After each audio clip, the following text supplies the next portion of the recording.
பாதுகாப்பு கவுன்சிலுடைய அறிக்கையில் அமெரிக்காவை தவிர மற்ற நாடுகள் எல்லாமே ஒப்புக்கொண்டிருக்கிறாங்க.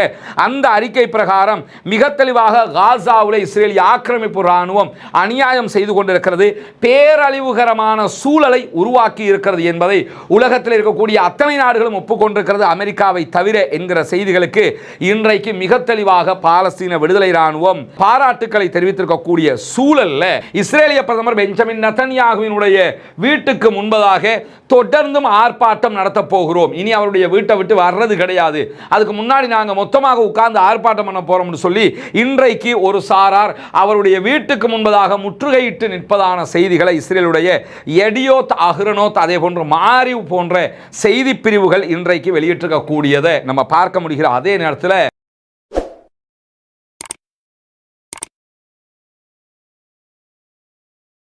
அன்பிற்கினிய சகோதர சகோதரிகளை நம் அனைவர் மீதும் ஏக இறைவனுடைய அமைதியும் கருணையும் உண்டாகட்டுமாக என்கிற உயரிய பிரார்த்தனைகளோடு பாலஸ்தீனத்தினுடைய காசா பகுதிகளில் இஸ்ரேலிய ஆக்கிரமிப்பு இராணுவம் அக்டோபர் 8ஆம் தேதி 2023 ஆரம்பித்த சண்டை யுத்தம் என்பது இதுவரைக்கும் 692வது நாளாக இன்றும் தொடர்ந்து வருகிறது. எனவே இன்றைக்கு என்னவெல்லாம் நடந்திருக்கிறது என்கிற செய்திகளைத்தான் நாம் தொடர்ந்தும் பார்க்க இருக்கிறோம். குறிப்பாக கடந்த 24 மணி நேரங்களுக்குள்ளாக 71 அப்பாவிகள் காசாவில் கொல்லப்பட்டிருக்கிறார்கள், ஷஹீதாகி இருக்கிறார்கள் என்கிற நிலையில 339 அப்பாவிகள் படுகாயம் அடைந்திருக்கிறார்கள் என்கிற செய்திகளும் இன்றைக்கு வெளியாகி இருக்கக்கூடிய அதே நேரத்தில் காசா மக்களுக்கு தேவையான உணவுகள், மருந்துகள், குடிதண்ணீர்கள் செல்வதை தொடர்ந்தும் இஸ்ரேலிய ஆக்கிரமிப்பு இராணுவம் தடுத்து கொண்டே இருக்கிறது.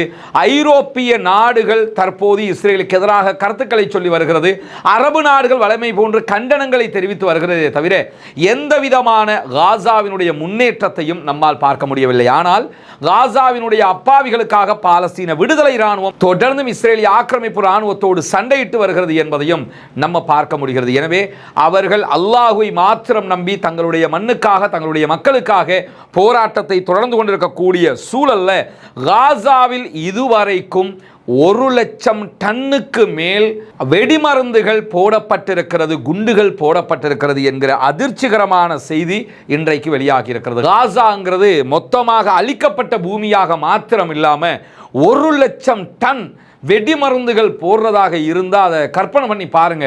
1 டன் 1000 கிலோ, 1,00,000 டன் எனும்போது எவ்வளவு அதிகமான குண்டுகள் அங்கே போடப்பட்டிருக்கிறது.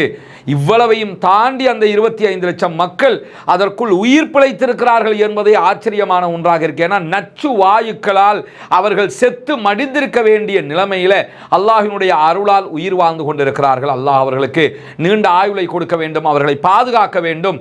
இவ்வளவு அநியாயத்தை தொடர்ந்து இஸ்ரேலிய ஆக்கிரமிப்பு இராணுவம் அங்கே செய்து கொண்டிருக்கக்கூடிய சூழல்ல இஸ்ரேலிய பிரதமர் பெஞ்சமின் நெதன்யாகுவினுடைய வீட்டுக்கு முன்பதாக இன்றைக்கும் தொடர்ந்து ஆர்ப்பாட்டங்களை இஸ்ரேலியர்களே செய்து வரக்கூடிய காட்சிகள் வெளியாகி கொண்டிருக்கிறது. ஏன்னா இஸ்ரேலியர்களை பொறுத்தவரையில இந்த யுத்தம் முழுமையான தோல்வி அடைந்து விட்டது என்கிற நிலைக்கு அவர்கள் நேரடியாக வந்து விட்டார்கள்.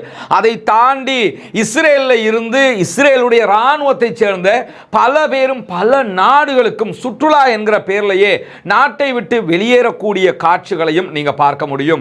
ஈவன் நம்ம நாட்டுக்கு கூட நிறைய பேர் வர்றாங்க, சுற்றுலா பயணிகள்ங்கிற பேர்ல எதுக்காக வர்றாங்கன்னா உயிரை காப்பாத்திக்கிறதுக்காக வர்றாங்க. யுத்தத்துக்கு வாங்கடான்னு ராணுவம் கூப்பிடுது. நம்ம நாடு மாதிரி கிடையாது. ராணுவம் என்று ஒரு சாரார் இருக்கிறத தாண்டி அந்த நாட்டில் 18 வயதுக்கு மேற்பட்ட அத்தனை பேருமே ராணுவ பயிற்சி எடுக்க வேண்டிய கட்டாயம் இருக்கிறது. எனவே அத்தனை பேருமே ரிசர்வ் படையாகத்தான் பார்க்கப்படுவார்கள்.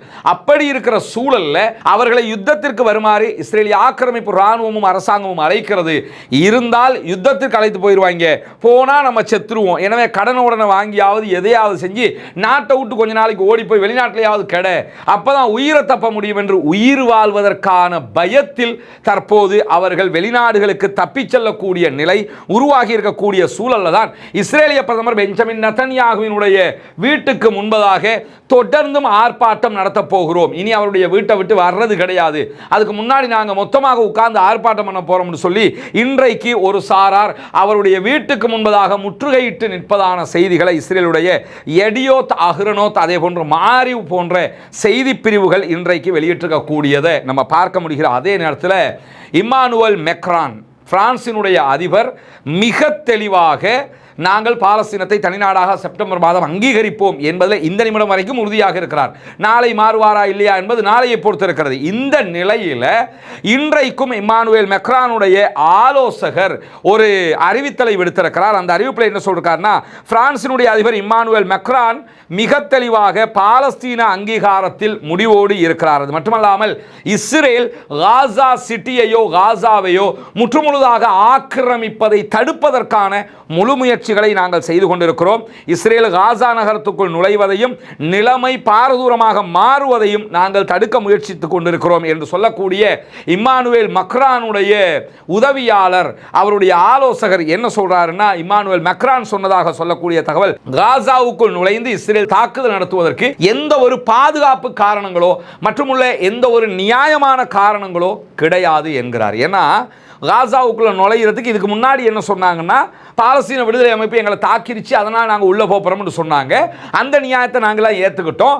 ஆனால் இப்போ நீங்கள் காசாவுக்குள்ளே போகிறதுக்கு எந்த நியாயமும் கிடையாது, நீங்கள் போகக்கூடாது, அதனால் நாங்கள் இதை தடுப்பதற்கான முயற்சிகளை செய்வோம் என்று சொல்கிறது மட்டுமல்லாமல், நீங்கள் காசாவுக்குள்ளே போய் மீண்டும் மீண்டும் அட்டாக் பண்ணுறதுங்கிறது உங்களுடைய பணைய கைதிகளை மீட்டெடுப்பதற்கான வழி கிடையாது, அவர்களை அழிப்பதற்கான வழியாக அது இருக்கிறது என்று சொல்லிட்டு இஸ்ரேல் கடுமையான எதிர்ப்பை சந்திக்கப் போகிறது என்பதையும் மிக தெளிவாக அவர் இன்னைக்கு கோடிட்டு காட்டியிருக்கக்கூடிய சூழல்ல அமெரிக்காவில் எடுக்கப்பட்டிருக்கக்கூடிய ஒரு கருத்து கணிப்பு இன்றைக்கும் வெளியாகி இருக்கிறது. பாலிட்டிகோ வெளியிட்டிருக்கக்கூடிய கருத்து கணிப்பில் 60% அமெரிக்கர்கள் இஸ்ரேலுக்கு கூடுதலான இராணுவ உதவியை அனுப்புவதை நாங்கள் எதிர்க்கிறோம் என்கிறார்கள்.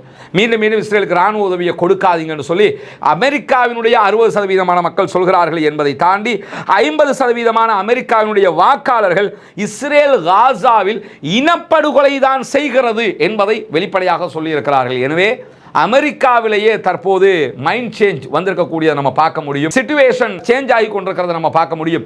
அமெரிக்கர்களே இன்றைக்கு இஸ்ரேல் அநியாயம் தான் செய்கிறது என்பதை ஒப்புக்கொள்ளுகிற நிலை தற்போது உருவாகி இருக்கு. இதுவெல்லாம் யூதர்களுக்கும் சியோனிஸ்டுகளுக்கும் இஸ்ரேலியர்களுக்கும் இறைவன் கொடுக்கக்கூடிய அவமானமாக நம்ம பார்க்க முடிகிறது. நம்முடைய பிரார்த்தனைகள் வீண் போகவில்லை. தொடர்ந்தும் அந்த மக்களுக்காக அல்லாஹ்விடத்திலே கையேந்துவதற்கு பின்வாங்கி விடாதீர்கள் சகோதரர்களே என்கிற கோரிக்கைகளோடு பாதுகாப்பு கவுன்சில் வெளியிட்டிருக்கக்கூடிய அறிக்கையை இன்றைக்கு பாலஸ்தீன விடுதலை அமைப்பு வரவேற்றிருக்கிறது. பாதுகாப்பு கவுன்சிலுடைய அறிக்கையில் அமெரிக்காவை தவிர மற்ற நாடுகள் எல்லாமே ஒப்புக்கொண்டிருக்கிறாங்க. அந்த அறிக்கை பிரகாரம் மிக தெளிவாக காசாவில் இஸ்ரேலிய ஆக்கிரமிப்பு ராணுவம் அநியாயம் செய்து கொண்டிருக்கிறது, பேரழிவுகரமான சூழலை உருவாக்கி இருக்கிறது என்பதை உலகத்தில் இருக்கக்கூடிய அத்தனை நாடுகளும் ஒப்புக்கொண்டிருக்கிறது அமெரிக்காவை தவிர என்கிற செய்திகளுக்கு இன்றைக்கு மிக தெளிவாக பாலஸ்தீன விடுதலை ராணுவம் பாராட்டுக்களை தெரிவித்திருக்கக்கூடிய சூழல்ல யமன்ல இருந்து ஏவப்பட்ட ஒரு ஆளில்லா விமானம் இஸ்ரேலுக்குள் தாக்குதல் நடத்தி இருக்கிறது என்கிற செய்திகளும் வெளியாகி இருக்கக்கூடிய சூழல்ல யமன்ல இன்றைக்கு 10 இடங்கள்ல விமான தாக்குதல்களை நடத்தி இருக்கிறது இஸ்ரேலிய ஆக்கிரமிப்பு ராணுவம் என்கிற செய்திகளும் வெளியாகி இருக்கிறது. அல் ஜசீராவினுடைய செய்தியாளர் குறிப்பிட்டிருக்கக்கூடிய செய்திகளை இன்றைக்கு அல் ஜசீரா ஒளிபரப்பிக் கொண்டிருக்கிறது. அந்த செய்திகளில் யமனுக்குள் 10 இடங்களில் பாரிய தாக்குதல்களை இஸ்ரேல் நடத்தி இருக்கிறது. குறிப்பாக யமனுடைய தலைநகர் சன்ஆவில் அவர்கள் தாக்குதல் நடத்தி இருக்கிறார்கள். தலைநகருக்கு மேற்கே இருக்கக்கூடிய மவுண்ட் அட்டான் என்கிற பகுதிகளிலையும் அவர்கள் இன்றைக்கு தாக்குதல்களை நடத்தி இருக்கிறார்கள் என்கிற செய்திகளை குறிப்பிட்டிருக்கக்கூடிய அல் ஜசீரா மேலதிகமாக இஸ்ரேலுடைய ஊடகங்கள் வெளியிட்டிருக்கக்கூடிய கருத்துக்களையும் சுட்டிக்காட்டுகிறார்கள். இஸ்ரேலால் குறிவைக்கப்பட்ட இடங்களில் பல ஹூதிகளுடைய தலைவர்கள் இருந்தார்கள் என்று இஸ்ரேலி டைம்ஸ், இஸ்ரேலுடைய எடியோ தஹரனோத், இஸ்ரேலுடைய மற்ற பல ஊடகங்களும் இந்த செய்திகளை வெளியிட்டு இருக்கிறார்கள். ஏன்னா இஸ்ரேல் ராணுவம் கொடுத்திருக்கக்கூடிய செய்தி, நாங்கள் ஏன் ஹூதிகளை இலக்கு வச்சு தாக்குதல் நடத்தினோம்னா யமனுக்குள்ள அங்கே அவர்களுடைய தலைவர்கள் மசூரா பண்ணிக்கிட்டு இருந்தாங்க, ஒரு கூட்டம் போட்டுக்கிட்டு இருந்தாங்க, அதை இலக்கு வச்சு தான் நாங்கள் தாக்குதல் நடத்தினோம் என்று அவர்கள் சொல்லியிருக்கக்கூடிய செய்திகளை சேனல் 20யும் ஒரு முக்கியமான செய்தியாக வெளியிட்டிருக்கிறது. இந்த நேரத்தில் ஹூதிகள் அன்சாருல்லா படைப்பிரிவு சற்று நேரத்துக்கு முன்பதாக இந்த செய்தியை மறுத்திருக்கிறது. எங்களுடைய எந்த தலைவர்களும் கொல்லப்படவில்லை, எங்களுடைய எந்த தலைவர்களும் ஆலோசனைகளில் ஈடுபடவில்லை, அவர்கள் தாக்குதல் நடத்திய எந்த இடத்திலும் எங்களுடைய எந்த தலைவர்களும் இருக்கவில்லை, எங்களை கொன்றதாக சொல்லி நீங்கள் பெருமை தேடிக்கொள்ள வேண்டாம் என்று சொல்லி இன்றைக்கு கிண்டலான ஒரு அறிவிப்பையும் அவங்க விடுத்திருக்கிறது. மட்டுமல்லாமல் இஸ்ரேலிய பிரதமர் பெஞ்சமின் நெதன்யாஹுக்கு இன்றைக்கு மீண்டும் இஸ்ரேலுடைய இராணுவ தளபதி இயால் ஜமீர் ஒரு மறுப்பறிக்கையை வெளியிட்டிருக்கிறார். அவர் என்ன சொல்றாருன்னு கேட்டால், ஐடிஎஃப் இஸ்ரேலி டிஃபென்ஸ் ஃபோர்ஸஸ், அதே போன்று அதனுடைய முக்கிய தளபதிகள், அதனுடைய படையில் இருக்கக்கூடிய சோல்ஜர்ஸ், இவர்கள் எல்லோரையும் மேற்கோள் காட்டித்தான் இந்த செய்தியை நியூயார்க் டைம்ஸும் இன்றைக்கு வெளியிட்டிருக்கிறாங்க. அதில் அவங்க என்ன சொல்றாங்கன்னு கேட்டால், எங்களுடைய இராணுவத்தை சேர்ந்த 40% முதல் 50% இராணுவ சோல்ஜர்கள் யுத்தத்திற்கு வர மறுத்து விட்டார்கள். இப்போ நீங்கள் சண்டைக்கு போனால் 50% தான் சண்டைக்கு போக வேண்டும். எனவே காசாவுக்குள்ள அட்டாக் பண்ணுறது வேஸ்ட், அதை நிறுத்துவோம். நம்ம திரும்ப சண்டைக்கு போய் உலக நாட்டிலையும் பேரை கெடுத்துக்கிட்டு நம்மளும் தோல்வி அடைகிறது தேவையா என்று சொல்லி அவர் கேள்வி கேட்டுக்கிறார். ஆனால் நெத்தன்யாகுட வழி நெத்தன்யாவுக்கு தானே தெரியும். நீ எல்லாம் கேட்படா, ஆனால் நான் நல்லடா தோத்துக்கிட்டு இருக்கிறேன், இனிமே நமக்கு அரசாங்கம் ஒன்று கிடையாது, அரசியல் வாழ்க்கையை ஜீரோ ஆகிரும், நான் இந்த யுத்தத்தில் தோல்வி அடைந்தேன் என்பது பப்ளிக் ஆகிட்டா இனிமே என்னுடைய வரலாறு நாசமாயிருமடா என்று சொல்லி அவனுக்குள்ள பிரச்சனை. ஏன்னா இனிமே எலெக்ஷனில் வெல்லவும் முடியாது. அப்படி இருக்கிற சூழல்ல நாங்கள் யுத்தம் பண்ண முடியாது, இந்த யுத்தத்தை நிறுத்துங்கள் என்கிற கோரிக்கையை இராணுவ தளபதி முன்வைத்திருப்பதாக நியூயார்க் டைம்ஸே இன்றைக்கு செய்தி வெளியிட்டிருக்கக்கூடிய சூழல்ல, நியூயார்க் டைம்ஸினுடைய மேலதிகமான செய்திகள் என்ன சொல்லப்பட்டிருக்குதுன்னு சொன்னால், பாலஸ்தீன விடுதலை இராணுவத்திற்கு எதிரான யுத்தம் அதனுடைய போங்கையே இழந்து விட்டது. நம்ம அவங்க அழிக்கிறதுக்கு தான் யுத்தம் செய்ய வந்தோம், அந்த போங்கே தற்போது இழந்து விட்டோம். நாம பொதுமக்களை கொன்றுகிட்டு இருக்கிறோமே தவிர பாலஸ்தீன விடுதலை இராணுவத்தை நாம் அழிக்கவில்லை. நம்முடைய சந்தேகங்கள் வலுத்துக் கொண்டே வருகிறது. நம்ம ஏன் இந்த யுத்தத்தை பண்ணணும், இது நமக்கு தேவையா என்கிற சந்தேகம் தான் தொடர்ந்து கொண்டிருக்கிறதே தவிர இந்த யுத்தத்தால் எந்த நலவுமே ஏற்படவில்லை என்பதை மிக தெளிவாக இன்றைக்கு இஸ்ரேலிய ஆக்கிரமிப்பு இராணுவத்தினுடைய இராணுவ தளபதி அவருடைய பிரதமருக்கு சொல்லியிருக்கக்கூடிய செய்திகளை அல் ஜசீரா வெளியிடல. இந்த செய்தியை நியூயார்க் டைம்ஸ் இன்றைக்கு வெளியிட்டிருக்கிறது. எனவே தொடர்ந்தும் பாலஸ்தீன பூமியிலே இஸ்ரேலிய ஆக்கிரமிப்பு இராணுவம் புதைந்து நிற்கிறது.